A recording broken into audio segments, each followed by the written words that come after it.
The Secret Misses. Chapter 141. After putting down the medicine, Theo was about to knock at the bathroom door to ask whether Luna was done, when it was pulled open from inside with a bang. Luna was wrapped up tightly in a huge bath towel, and she was hopping up and down like a caterpillar as she came running out. "Watch out!" Theo was worried that she could not see, and would fall down, so he hurriedly came over to help her. Luna sighed and said meaningfully, "It's not me that should be careful, it's you, Theo." "What do I need to be careful of?" Theo didn't understand. Luna looked at him matter-of-factly. "Be careful of me, of course. My strength has recovered a bit after bathing for a while, but the fire in my body could erupt at any time, like a dormant volcano. So it's better if you stay away from me. If my inner beast comes out, the consequences would be terrible. Let me tell you, even I am afraid of myself when I go crazy." The corner of Theo's mouth tilted upwards slightly. He didn't know whether to cry or laugh at her exaggerated words. In fact, he looked forward to such a consequence. "The medicine is here, do you need me to help you?" Theo asked. "Of course not. For the sake of your virtue, I better do it myself," Luna said righteously. "My virtue?" Theo curled his lips. Luna blinked. "Didn't you say before that you would only accept a sexual relationship as part of marriage?" This type of good man who was disciplined and righteous was like a needle in a haystack. She would be committing a huge sin if she was the one to destroy his principles. Theo pinched the skin between his eyebrows. Was it too late for him now to take those words back? Luna then said vaguely that, "I'm not wearing clothes inside." Theo nodded, handed her the medicine, then stepped back. "I'll wait for you outside."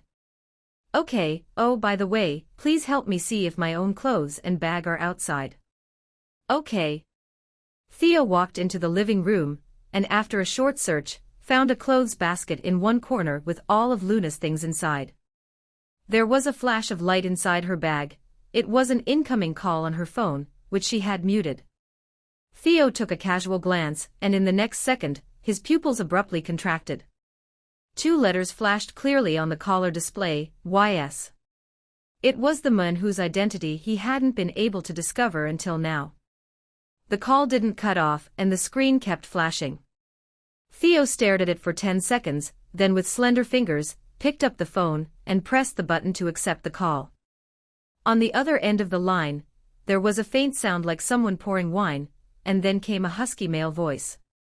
"Hello, sissy, did you receive the gift? Happy birthday." Theo said nothing. "Hello." About 5 seconds later, as Theo wondered whether the man would say anything more, that slightly evil-sounding voice sounded again. "Hey, you aren't Luna, are you?" Theo remained silent. Following that was the familiar sound of a wine glass tapping against glassware, and the man continued to speak in an interested tone. "Then who are you?" "Let me guess, it must be a man who is still with her at this time of night, a one-night stand. Or are you dating?" The man paused, then chuckled huskily before speaking in a tone filled with dangerous malice. "Heh, if you're in a relationship, then has she told you she has one foot into camps?" "Yes, that's right, the other camp is me." What did he mean? Just as Theo was about to prod him for more information, the phone suddenly went dark. It had actually running out of battery, and had turned off automatically. Chapter 142. They had been thinking that YS was one of Luna's ex-boyfriends. But hearing what the person had said on the phone, were he and Luna still together? Otherwise, why would he use the phrase, "have a foot in both camps"? Luna had a boyfriend, but she just never mentioned it. At the thought of this possibility, Theo's face instantly turned stormy. But he calmed down quickly, since he couldn't exclude the very high possibility that the other party had deliberately said such a thing to strike his love rival a blow. "Theo, I've rubbed on the medicine. Are my things here?" "Yes." Theo came to himself and took her things in. After Luna changed her clothes, Theo walked in again. After changing into her own clothes, Luna felt much more comfortable. The atmosphere was also not that strange anymore, so she took the blindfold off. As soon as she removed the blindfold, she saw Theo looking at her with a complicated expression. She subconsciously touched her face and asked confusedly, "What's wrong?" Theo sat down by the bed. "Can you tell me about yourself, Luna?" "About me? What about me?" "Anything is fine." Luna was sure that Theo was deliberately trying to distract her, so she thought for a while before she said, "In that case, let me tell you something about my hometown." It was not the answer he expected, but it was just using different means to reach the same goal, and it would eventually lead to that matter. Furthermore, it was the only time, and also the first time, that she was speaking about herself in front of him. So Theo nodded. "All right. Theo, there is a small town outside city called Chunfong Town. Do you know it?" It's so small you definitely wouldn't." "I do, the scenery is not bad." "Was Hero in troubled times shot there?" When Luna heard this, she became excited. Yes. You actually do know." The scene in Hero in Troubled Times where the actor and the actress make love in the billowing wheat was shot in our town. Ah, damn, making love. Why did she mention making love at this time? She was talking so much to forget about the topic of making love. Luna hurriedly cut off this dangerous talk. The main point is that because the town isn't developed, the environment is especially good and the air is especially great. A few years ago, Cleo made some noise about going fishing there, but I was busy with work at the time, so I didn't go, Theo said a little regretfully. If he had gone at that time, would he have met her a little earlier? In a sense, Cleo really was the matchmaker for him and Luna. Although he hadn't gone, he had still met her later. It was also only because Cleo had taken little treasure to the bar that everything else happened. He would reward him properly when he got back. Then if you have the chance, you have to go at least once, you definitely won't be disappointed. I can be your guide then. When she spoke of her hometown, Luna's face was full of excitement, but it slowly darkened. Over 20 years ago, the air was better. Back then, a lot of rich people would come on holiday, and there were even a number of them who came because of their pregnancies, including the Brown family's Madam, Rebecca, 24 years ago. With these words, Luna suddenly became silent. Theo didn't urge her to continue, and quietly waited. Luna took a deep breath, and continued her story. Madam Brown had planned to stay in Chunfong Town, while she was pregnant, then go back for the delivery. Unexpectedly, she accidentally induced labor, and the child was born premature. Chapter 143. Because they couldn't get back to the city in time, she was sent to a small hospital in Chunfong Town. That night, there was another pregnant woman who was also admitted. Then? Theo asked, even though he could already guess what happened after that. Luna shrugged. Then it was all drama. That small hospital didn't have enough staff, and was poorly managed. They mixed the two baby girls up, and made a mistake that lasted 18 years. Do you know Emma even has the same blood type as me, that's why nobody realized anything. Then how did they find out?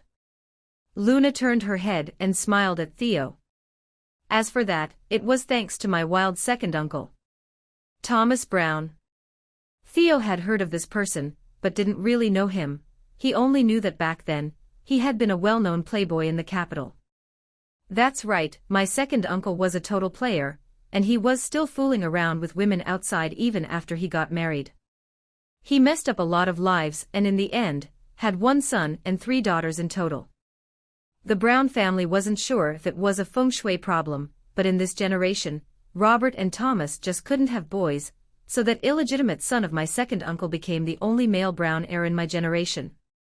My second uncle was especially cocky when he thought his son could inherit the family's fortune, but who would have thought that he would later find out that his male heir wasn't even his real son? That outside woman had totally cuckolded him, haha. Then can you guess what happened after that? Theo really loved how Luna's eyes sparkled. He thought for a bit. Your grandfather was angry, and had DNA tests done for all the Brown family grandchildren, and found out that Emma wasn't a Brown family member. Luna's head was covered with black lines. Couldn't you have just played along? There's really no fun trying to keep you in suspense. Theo laughed lightly. Sorry, I'll do better next time. Luna humphed and continued. After they investigated, they realized that Emma and I had been accidentally switched at the hospital that year, so I was taken back to the Brown family. Hearing her breezy tone when she said this, Theo rubbed her head gently. They didn't treat you well. Luna didn't think anything of it at first, but when Theo patted her gently on the head, for some reason, she suddenly felt that she had really been treated unjustly. As expected, you only realize how aggrieved you are when someone cares for you. If no one cares about you, who would you share your sorrows with? Seeing Luna's depressed mood, Theo opened his arms wide. I can lend you my embrace. Luna startled and she turned her head. No. Do you understand that this would be tempting me into committing a crime against you? Theo didn't say anything, just kept looking at her. What about your foster parents, did they treat you well? Talking about her foster parents, Luna's mood lifted a bit. My grandmother favored sons over daughters and really didn't like me. When I was born, she almost drowned me in the river, and she also once ditched me somewhere. But my dad found me and brought me back. My mom, she was also very good to me. I also have a thoughtful and obedient little brother. Hearing how she had almost been drowned or thrown away, Theo's heart clenched. And when she talked about her mother, her expression had seemed a little off, but he didn't ask further. I really like my old family. When they told me I wasn't their real daughter, I felt my whole world crumbling down. But the Brown family is too powerful. I couldn't make any other choice. Back then, if I had rejected them with all my being, there might have been the slight chance that I could have stayed, but... Chapter 144. Luna sighed. But that time, I was in love with a man, and needed a status to match his. A light flashed in Theo's eyes. Liam? Luna nodded, then smiled. Do you think it's strange how a country girl like me back then could have met a young master like Liam? Before Theo guessed the situation again, Luna also didn't keep him in suspense, and directly answered her own question. Liam's lungs weren't very good when he was little, so for 7 years, he stayed in the countryside in the house next to mine. The first time I met him was when I found him collapsed on the road, so I carried him on my back and took him home. So we got to know each other after that, and we fell in love. Childhood friends and innocent playmates, how beautiful. But in the end, reality showed me it wasn't a Cinderella story, but the story of Mr. Gua and the wolf. No need to be sad, he's not good enough for you. Theo comforted her. She never expected to somehow end up talking about her ex-boyfriend with Theo. Luna scratched her head and felt a little awkward. That was off topic, back to the Brown family. Robert and Rebecca Sterling hated to let go of Emma, whom they had raised for 18 years, so when I went back, they didn't give Emma back to the Quinn family, and to the Brown family, Emma was still the apple of their eye. Then you can probably guess the rest. You can't make up for an 18-year gap overnight. In front of Emma, who grew up in a wealthy and powerful family, and who had received 18 years of an elite education, I was an uncultured country bumpkin. I was too naive back then, and at first I actually thought she was my friend. But she abused my trust and tricked me into believing that I could drink the lemon water for washing hands, and gave me an imitation dress to wear for a banquet.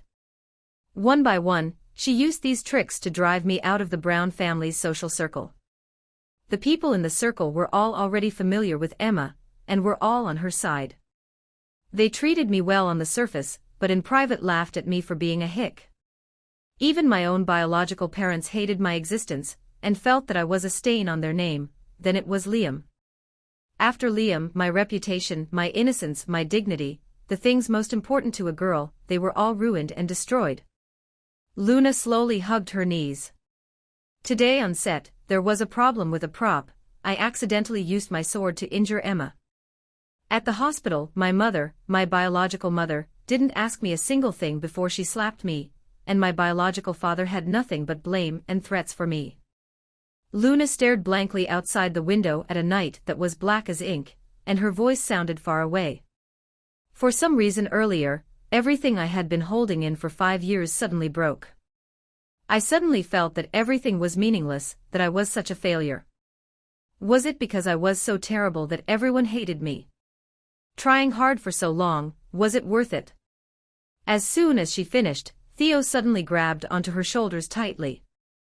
Luna, look at me. Not everybody hates you, they are the ones who are terrible. Understand? Luna's eyes reddened slightly. No matter how hard she tried to pretend she was fine, she was still only a girl just over 20 years old. Theo pulled her into his arms and gently kissed the top of her head. Luna only felt a slight weight on her head, and didn't know what it was. Theo gave her a deep stare and said seriously, Luna, if you doubt yourself, then try believing in me. You are more than good enough. In this world, no one is better than you. Luna broke into laughter. Of course I believe Big Boss Goldberg's words. Theo breathed a sigh of relief. That earlier moment had alarmed him immensely, to see her lose all hope. After a short silence, Theo spoke up. Luna, can I ask you something? Mr. Gua and the Wolf is from the Chinese fairy tale The Wolf of Zhongshan, which tells the story of a wolf's ingratitude after being saved by a scholar. Chapter 145. What is it? Luna tilted her head. Was it because he liked her, so no matter what she did, he thought it was cute? Theo couldn't help touching her little head lovingly. Do you like diamonds? Ah? Luna hadn't expected that he would suddenly ask such a strange question. Why do you ask? Today is your birthday, little treasure helped me prepare a birthday gift for you. It seems he picked out diamonds. I'm helping him ask in case you don't like it. Theo acted normal. So it's like that. Luna scratched her head, then said, well, diamonds are supposed to be a girl's best friend, right? But it's just a birthday, and he's a little kid, he shouldn't be getting me something so expensive, so I'll have to say no. Something handmade would be better. Theo said casually, it's not something so costly, unlike the one you received on set that day, which was truly valuable. I'm just worried that after seeing that, anything else would pale in comparison for you. Hearing that, Luna immediately face-palmed. So you also know about that. News really does travel fast, don't compare yourself with that weirdo, he's mental. Is that person your boyfriend? Theo asked. Luna almost choked on her own saliva. Cough, no way. What made you think of something as scary as that? Because you seemed really close, Theo said in a slightly despondent voice. Luna's head hurt. My God. How is that close? Is scolding someone for being mental considered being close? Theo nodded. To me it is. You are always so polite with me, and have never been frank or sharp with me. Luna simply didn't know what to say. Was Big Demon King Goldberg secretly a masochist? Did he like being treated a little more harshly? In short, he has nothing to do with me now. He's just mental, and stupidly likes to throw diamonds at people. If I ever see him again, I'll definitely throw it right back at him. Luna said in a relaxed tone, but there was a hint of dread when she was talking about that person. Nothing to do with you now, then does that mean there was something there before? Theo picked up on this point specifically. Luna coughed. That you could maybe say we dated before, if just one day counts. For some reason, Luna cared about Theo's opinion of her. She grabbed her hair. Theo, do you think it's bad of me to have dated so many guys before? Theo looked very serious, and replied as if he was answering an extremely important question. No, everyone has their own way of living, and they have things they don't want anyone else to know. People who don't know the truth have no right to stand on a high pedestal and punish or denounce other people. Luna's heart was warmed, and she smiled. Theo, you sound like my brainless fan, no matter what I say, you'll think I'm correct, right? Brainless fan? Theo didn't quite understand what this meant. That's right, it describes those completely irrational fans who support their idols whether they're right or wrong. Theo thought for a while, then murmured, that's very accurate. Luna. Luna looked like she was silently struggling to contain some kind of emotion, and after a long beat, she sighed deeply. Theo, do you know? What? Do you know you are scarier than the aphrodisiac? The look on Luna's face was twisted as she pulled on her collar painfully. Chapter 146. Sheet, they had chatted for so long to distract her, but it had been all in vain. How did this man start hitting on her without warning? The scariest thing was that he actually didn't realize he was doing it at all.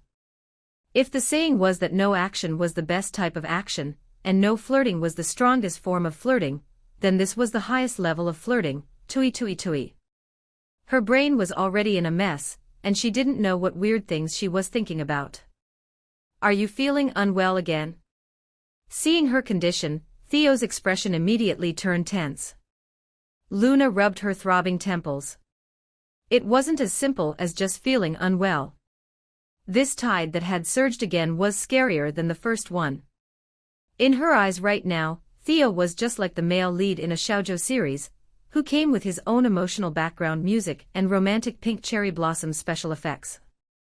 Her inner reason clashed with the intense, bewitching, pink rays of light he brought with him, and she felt like she was quickly being possessed.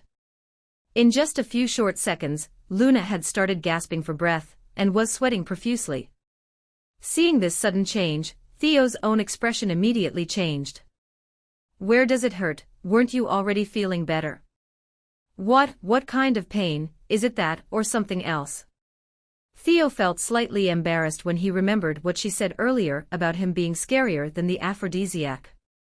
This was perhaps the biggest compliment he had ever gotten. There was a red light in Luna's eyes, and she stared at him without blinking. Under that gaze, Theo felt as if his body was on fire. With some effort, Luna shook her head, then threw herself onto the big bed, and looked at the ceiling helplessly. I think I still have to endure it tonight. Theo, if I lose control of myself later, remember that you have to knock me out. Theo muttered, actually, I could. Luna immediately stopped him. Stop, don't say it. Please my lord boss, pardon me, this humble servant right now is unable to take any more of your flirting. Theo lifted an eyebrow. What are you thinking? I was saying, I could leave the room. Oh. Luna was embarrassed as she rubbed her nose and murmured, but it's too boring to stay by myself. She was embarrassed to say that she would be scared. Theo understood her worries, and asked gently, how about we go home? Go home? Luna was in a daze after hearing those two words, for it was the image of the Goldberg residence which instantly and naturally popped into her head. Better not, in my current state. She didn't want to bring this utter filth back to that place. Out of the corner of her eye, Luna saw documents and laptop which Theo had placed by the side of the bed. You do your own thing. If I meditate for a bit, I won't run or do anything rash. Theo smiled. Okay. In the quiet hotel room, there was only the sound of the clacking of keys on the keyboard. It was like the gentlest lullaby in the world. With a peaceful expression, the girl slowly closed her eyes. Noticing the long, steady breaths next to him, Theo stopped what he was doing, and carefully covered her with the blanket. The girl made an indistinct noise, then unconsciously grabbed his finger and murmured, Theo. Theo's body trembled, and there was an incomparably moved expression on his face. She was calling his name. Yes, don't be scared, I'm here. Theo bent down, and his appearance was gentle as he kissed the corner of her mouth. But tangled up in that gentle appearance was a dark cloud of turmoil. Shoujo is Japanese for young girl. Chapter 147. Luna, what should I do? I'm not as good as you think I am. It frightens me sometimes when you look at me with such trusting eyes. If one day you find out that I'm really not what you think I am, would you leave me? At 5 a.m, Theo was woken up by the sound of the doorbell. He opened the door to see Cleo standing outside anxiously. Brother, don't get mad at me, this is really urgent. If you don't go home now, Little Treasure will tear the whole house apart. They couldn't get in touch with you, and Luna's phone isn't working, so I had no choice but to come here. At this moment behind him, Luna instantly sounded wide awake. What's wrong with Little Treasure? I'm going back right now. Saying that, she grabbed her bag in passing and helped pack up Theo's things in 10 seconds. Let's go, let's go. The three of them rushed back to the Goldberg residence. As soon as they entered the courtyard, Luna was stunned. What's going on? What are those? Luna rubbed her eyes and stared in shock at the shiny, silverman-shaped figures walking around. She felt as if she'd traveled to a different dimension. Cleo blinked. Can't you tell? They're robots. Luna almost went crazy. Of course I can see that, but why are there so many of them? Cleo's head hurt. This is one of Little Treasure's hobbies, it's just that he hasn't taken them out in a while. But now that he's been provoked, he's put them all out, like zombies attacking the city. They could see a few dozen robots on the spot, and they were all wrecking things. Digging up the ground, running around crazily, knocking into trees, destroying flowers, one even lifted a maid up. Nearby, the servants cried out in alarm. The whole scene was a mess.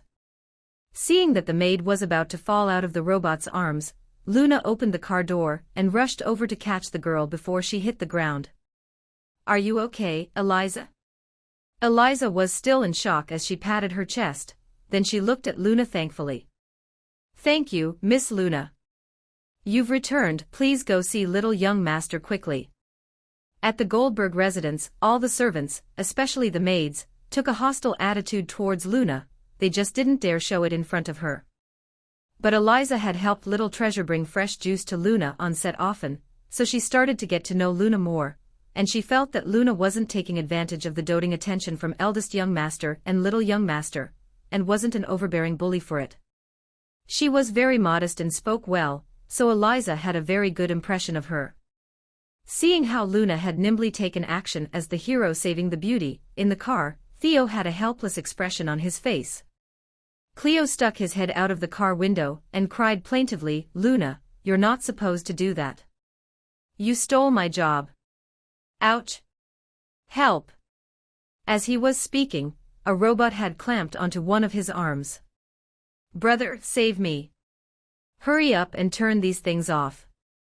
Right after he made noise about being the hero to save the damsel, Cleo now had to be rescued himself. Theo had on an expression of someone who wanted to help but didn't know how. Little Treasure changed the program last time, I'll need an hour to crack it. An hour? Then I'm going to lose my arm. Aw, hurts. Then where is Little Treasure now? Luna hurriedly asked. He should be in the computer room. Theo swiftly came out of the car. I'll take you there. Okay.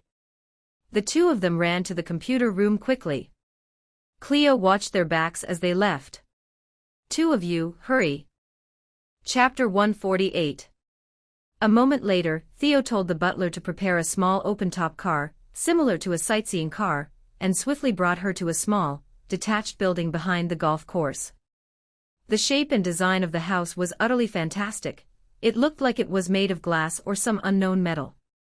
With one look, she could tell it was especially high-tech, and had a very futuristic feel. The Goldberg residence was too big, Luna had lived there for so many days, and still hadn't seen everything. This was the first time she had come to this place. There is a mechanical device at the base of the house which turns with the sun. The coating on the exterior walls of the house can absorb solar energy, and everything inside the house is solar-powered. The housekeeper and the servant are all robots, Theo explained as if he were a tour guide. So cool. Luna's face lit up. She was so excited, she looked like a little kid. If you like it, you can come and play whenever you want. I'll set up the access rights for you later. I didn't think you would be interested in this type of thing, which is why I never brought you here, Theo said. No. I actually really love this type of thing. When I was a child, I always dreamt of being taken away by an alien spaceship one day, and when I was older, I thought about falling in love with a robot. Ah! It's so romantic just thinking about it. Theo. Maybe it was better to not give her access after all. They both walked to the door, and no sooner did they see a robot lying on the ground when its eyes suddenly glowed red, as if scanning Luna and Theo. Master, master. After scanning Theo, the robot struggled to speak in an electronic voice.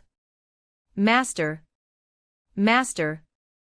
This tragic robot, which could only say master brokenly, and looked like it wanted to disclose something but couldn't, was probably the housekeeper for this computer room. Theo sighed and opened a panel in the robot's back. She didn't know what he did, but the robot's eyes then became dark as it stopped reacting. Luna approached nervously and touched it. Why isn't it moving anymore? It's not dead, is it? Ah, that's not right, it hasn't broken down, has it? It's fine, it just needs to be fixed later. Luna sighed with relief. Oh, that's good, otherwise it would be a waste. This one looks very handsome. Theo. Maybe it was better to leave it out of commission. Theo wiped his face and entered the main building. Luna followed behind him and looked around with an anxious expression. Where on earth is little treasure? The hall was full of robots moving back and forth. When they detected Luna and Theo, they immediately turned and took aim at them. Then, they ignored Theo and rushed straight at Luna. Ah, what are they trying to do? Why are they all rushing at me? Luna was startled. Although she was good at fighting, she couldn't beat a robot with an ironclad shell. Theo lifted her up by her armpits and gently moved her from side to side to avoid one robot's mechanical claw. He sighed helplessly. Because you don't have access, so they regard you as an intruder. So what do we do now? While they spoke, Luna had been swung from side to side by Theo several times already. Come close to me, Theo ordered her. Ah. How close? Luna said blankly. Little treasure is in the main control room on the top floor. We have two choices. First, defeat them and break in. How can we fight so many robots? What's the second choice? Her hands already hurt just looking at the material the robots were made out of. She didn't want to fight them. The second. Theo lowered his eyes to look at her. I carry you up since they won't attack me. Luna blinked, then reached out without the slightest hesitation. Carry me. Chapter 149. Seeing the girl open her arms to him of her own volition for the first time, emotion rippled in Theo's cold eyes. Ah! They're coming again. Theo, hurry. Luna had already thrown herself at him. Sure enough, as soon as she stuck to Theo, the robots immediately didn't dare touch her. How amazing. It was only when that warm, soft and sweet-smelling body abruptly rushed at him that Theo, who had been in a trance, finally reacted. He bent and grabbed her around her waist, then walked towards the spiral staircase. This was probably the first time that he had been so close to her when she was clear-eyed. He really wished this road would never come to an end. If Cleo knew what his brother was thinking at the moment, ugh. When Theo and Luna both went upstairs, the robots followed them at a certain distance. Luna put her arms around the man's neck to keep her balance. Breathing in his cool, pleasant scent, and looking at the swarm of robots following them up the curved stairs, she somehow felt that this was an extraordinarily romantic scene. However, this pink bubble didn't last long. Just as they reached the top floor without a hitch, and were about to open the silver-white main door, the robots behind them suddenly made clacking noises, and then lifted their metal arms in unison. The arms stretched and withdrew, and something shot out, like the bullet from a gun. Luna immediately turned pale with fright. Holy shit! Is that for real? I thought they were just toys. Was it really okay to allow a mere 5-year-old to play with such dangerous and lethal things? She didn't know how to criticize Theo's parenting method anymore. Now what do we do? Luna was already ready to cry. They were just looking for little treasure. Why did they have to experience so many hardships, as if this was a copy of a game? Theo grabbed her shoulders to push her against the door behind them. Then he used his whole body to cover her, leaning one arm against the door at her back. Luna was silent for 3 seconds, then swallowed a mouthful of saliva, and quietly said, "Lord Boss, do you know that you executed the perfect Cape Dawn pose?" Cape Dawn? This was clearly another term that Theo didn't understand.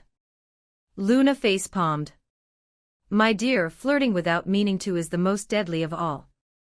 Just then, out of the corner of her eye, Luna saw a robot opposite them fire a shot directly at Theo's back. "Theo! Watch out!" But it was too late. Theo was guarding her tightly, and she heard a smothered groan. "Theo," Luna was thoroughly panicked. "I'm fine." Theo raised his head slowly. "How can you be fine?" "Theo, how do you feel?" "I'll take you to, ugh." Luna stopped talking mid-sentence, and her stomach suddenly churned. "Theo, you stink, what is that awful smell?" With a black face, Theo took off his coat. On the back was something sticky and incredibly disgusting looking. Luna covered her nose. Even as she breathed a sigh of relief, knowing that he was fine, she was dumbfounded. "What is that thing?" "Don't tell me it's sheet." Theo flung the coat as far away as possible to the bottom floor, and said emotionlessly, "Canned herring, it's said to be the smelliest canned food in the world." It was Cleo's idea. Luna curled her lips.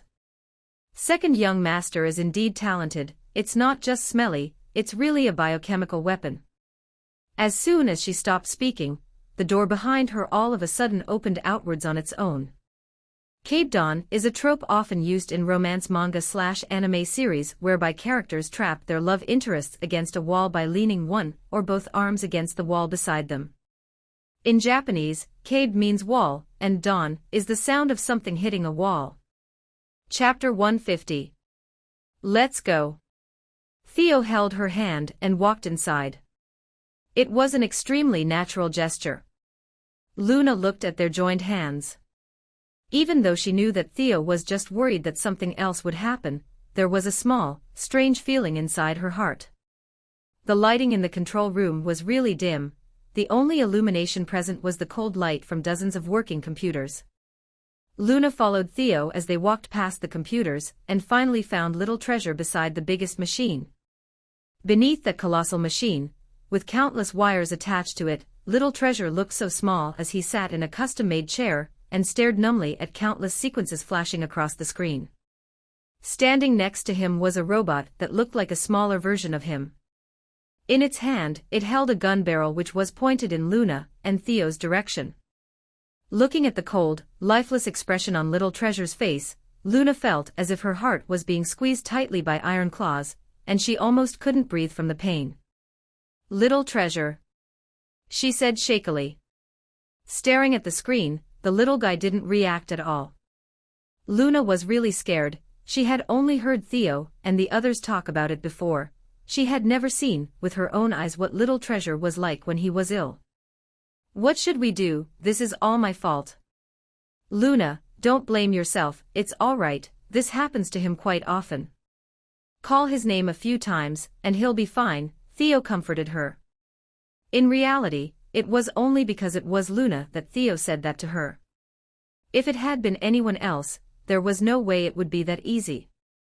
With some effort, Luna calmed herself down, and step by step, carefully drew closer to Little Treasure. The little robot's head turned with Luna's every move, but Little Treasure still didn't react. When Luna reached Little Treasure, she bent over slowly, and carefully held one little hand. "Little Treasure. Auntie's back. I'm sorry, something happened last night, so Auntie couldn't come back in time." Luna couldn't explain to him what happened, and could only hang her head in pain. She didn't know how much time had passed until suddenly, a little fist appeared in her field of vision. Then, that little fist opened slowly, and in the middle of that soft little palm was a pink hair clip. The clip had 100 little diamonds on it, which formed the shape of a heart, and it twinkled brightly under the cold machine lights. This? Luna immediately lifted her head, both surprised and happy, even though there was still no expression on the little guy's face. On the side, Theo looked at the hair clip in his son's palm, and said, "This is Little Treasure's birthday gift to you. For me, it really was diamonds."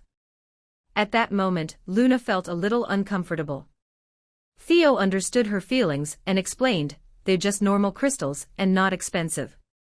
But Little Treasure glued on all 99 crystals himself. Luna was immediately deeply moved after hearing that. She didn't take the hair clip but said to Little Treasure, "Can you help Andy put it on?" Little Treasure was a little sluggish when his gaze moved to the hair clip. Then he reached out one small hand and clumsily pinned the hair clip next to her ear. Luna touched the clip with happiness written all over her face. "Does it look good?" Little Treasure nodded. Finally getting a response from Little Treasure, Luna could no longer help herself, and pulled the little guy into her arms. At the same time, the little robot beside them shot out colorful ribbons with a bang, and started to play a birthday song. Luna teared up when she lifted her head to look at the colorful ribbons fluttering in the air. "Thank you, darling, this is the most romantic birthday I've ever had."